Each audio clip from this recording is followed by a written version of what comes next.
Hey guys, it's Sean Green, editor and publisher of Biz Magazine, the business news source for Northwest Louisiana. And today I'm talking to Jeannie Servo. She is the president and founder of Dawnbreaker. Hey Jeannie, how are you? I'm doing great. And she is an accidental entrepreneur. She has nearly 30 years of experience in managing government contracts and design of programs for highly creative individuals. Through Dawnbreaker, she has helped companies to get more than $3 billion in Phase 3 funding over the past 3 decades. That's quite the resume you have. Yes, we've been doing this for a long time. And the reason we're talking today is you're actually going to be a part of the Tech to Market event that we are going to be a partner of that LA New Product Development Team is hosting here in Shreveport. So how much you looking forward to actually being in Shreveport? Have you ever been in Shreveport before? I have never been in Shreveport before. I've never been to Louisiana. Oh wow, okay. I am definitely looking forward to it. Okay, well, you got to do all the things. You got to try the crawfish, and you got to eat fried food and eat unhealthily because that's just what we do in Louisiana. So just one meal. Okay. All right, but we're gonna dive in now and start. And the first thing I wanted to do is I wanted to talk about Dawnbreaker. For the layman, somebody like myself, what does Dawnbreaker do? Okay. So we work in a certain space that is referred to as the Small Business Innovation Research, or SBIR program. So that's our specialty. And that is a government-funded program of small R&D firms. And the government gives out about almost close to $3 billion a year to small advanced technology firms around the country to do R&D that meets their needs. Now that's taxpayer money. So the expectation is after those companies do their R&D, that they will bring those products to market to benefit you, to benefit me, et cetera. And so we position ourselves as the commercialization company. So we come in after the companies have received their R&D money, they're doing their R&D, and now they have to bring that product to market. And so that's where we step in to help them. We give them information, we help them with their strategies, we help them with marketing communications to help make that transition from R&D to success with markets in the products in the market. And that means that you work with a ton of different industries to be able to do that. Absolutely, yeah. How do you keep that all straight? Because every industry is different. Every industry has its own quirks about it. How do you get inside their business and industry to help them? You do it a step at a time. We've been in business now for 30 years. And so when we started, our focus was the Department of Energy. So we've worked for a number of years on DOE technologies. We become very familiar with the solicitations, very familiar with the technologies because I have a market research team. And my market research team does reports all the time. So then after we started working with the Department of Energy, we then started working with the National Science Foundation. And the National Science Foundation invests in different things. And so as you work with those companies, you learn about that. Then we worked with the Navy, okay? And the Navy does all sorts of different things. So that's the way that you do it. You don't walk in being able to deal with all these technologies at one time. Right, You right. have to do time. Yeah. And it's funny because when I was doing our research for this interview, uh, just a quick Google search reveals that your name is synonymous with change and innovation. Talking to you and hearing about what Dawnbreaker does, it's obvious to see why. How does that make you feel, though? Is that something that you're proud of, that you hang your hat on? Absolutely. Yeah, but very much so. All of the people that work with Dawnbreaker love new things. They love to help companies. They take a lot of pride and joy in seeing the companies that they've worked with be successful. So we join a company partway along their path, as a guide, give them information, help them. They continue on doing their thing. And obviously when they're successful, it makes us very, very satisfied. Yeah. Well, I talked yesterday. I talked to Kedma O, who's going to be the keynote at the event, and she's a process that she's developed, and I said, it sounds to me like you've developed all this the hard way, which is through doing it and doing it yourself. And it sounds to me like you have, in all of your 30 years of experience, you have been right there along, combing over these industries yourself. Can you talk about with just some of the main things you've learned that might be similar across all these industries and all these people you've helped? Yeah, for a company to be successful, there's a couple of things that they need to do. And some of this sounds very ordinary because it's in vogue right now, but customer discovery is one. You need to talk to your customer. You need to make sure that they are telling you this is what they need. Okay, not that you think they need it. It's not technology push, it's market pull. Okay, so that's one.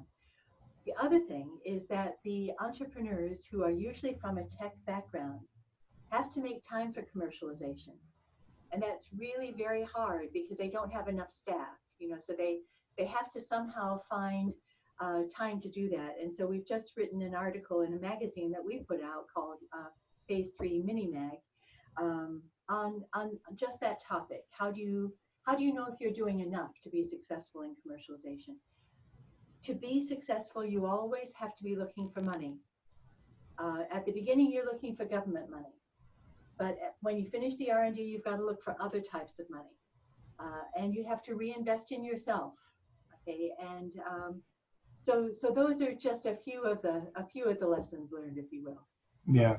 On that note, I mean, you're an author, you're a trainer, and you're a consultant for innovation and entrepreneurship.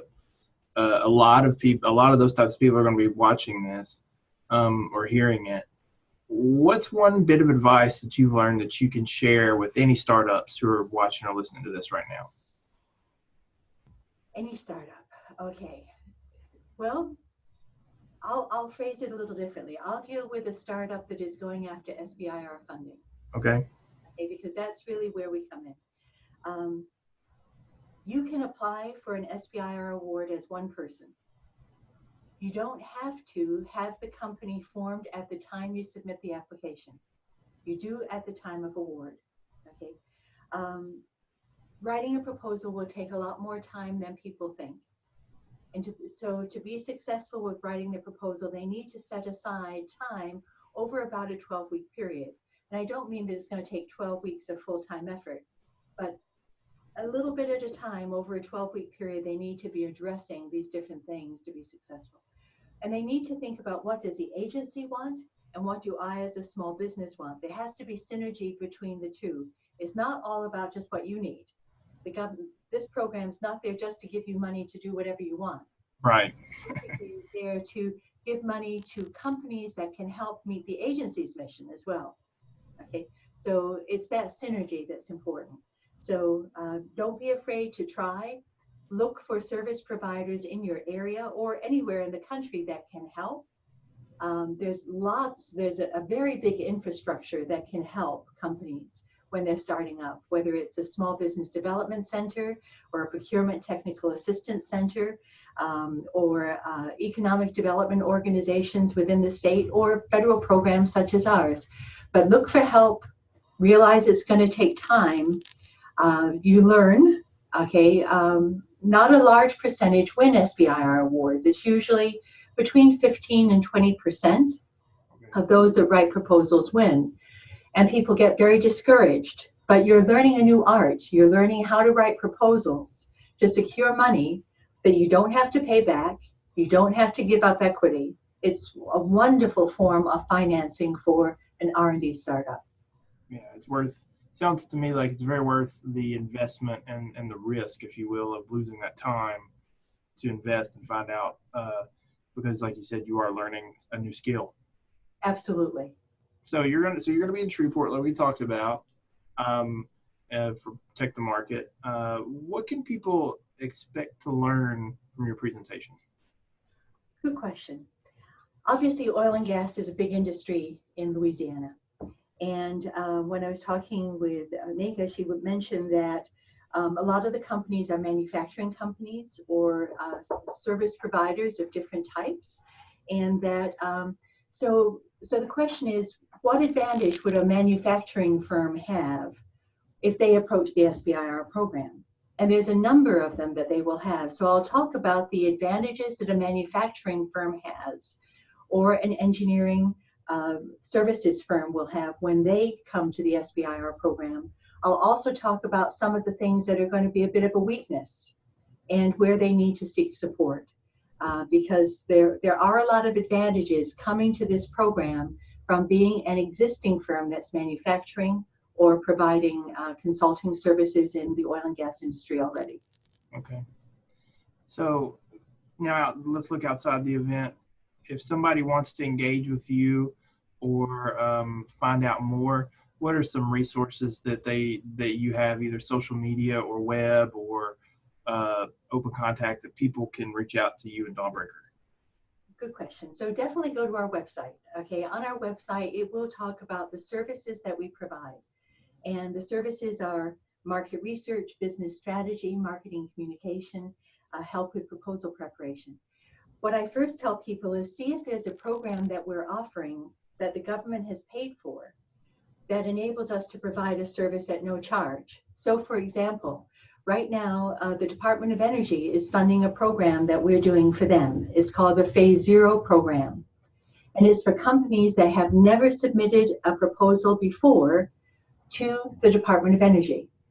And if they have a technology that is synergistic with the needs of DOE, we can provide support at no charge to the company to help them write a proposal if they meet the criteria. So the first thing I would say is look at the programs that we're doing that are funded by government agencies to see if we can help you for nothing, because the government is paying. So we work with Department of Homeland Security, with National Science Foundation, with Department of Energy, and Department of Transportation, and NOAA. So we work with a whole bunch of them. So look and see what we can do for free. We also have a lot of webinars on our website that are free. So, and we also prepare magazines that have lots of pointers on things. That's what I mentioned before. We call it the mini mag. So check out our website, and there's a lot of stuff there. Plus, we've started podcast in Spanish because I wanted to make sure that people from the Latino community also had the opportunity to learn more about the SBIR program. And I lived in Spain for a year, and it's an area that I go back to Spain often. So I thought, let's do some podcasts, and that's just something we're doing to help the community. Yeah. And what's the URL of the website? Dawnbreaker.com. Simple. It doesn't get any simpler than that. Absolutely. Yeah. Well, Jenny, I want to thank you for joining me and sharing your information and your knowledge, and we look forward to finding out more of that knowledge here coming up at the end of October, downtown Shreveport. Tickets are available. You can go to our website. There's a link there, and it is capped at 150. So if you want to find out this incredibly valuable, life-changing, potentially information, then go there. So thank you so much for your time, and I look forward to seeing you in a few weeks. Wonderful. Thank you very much, Sean.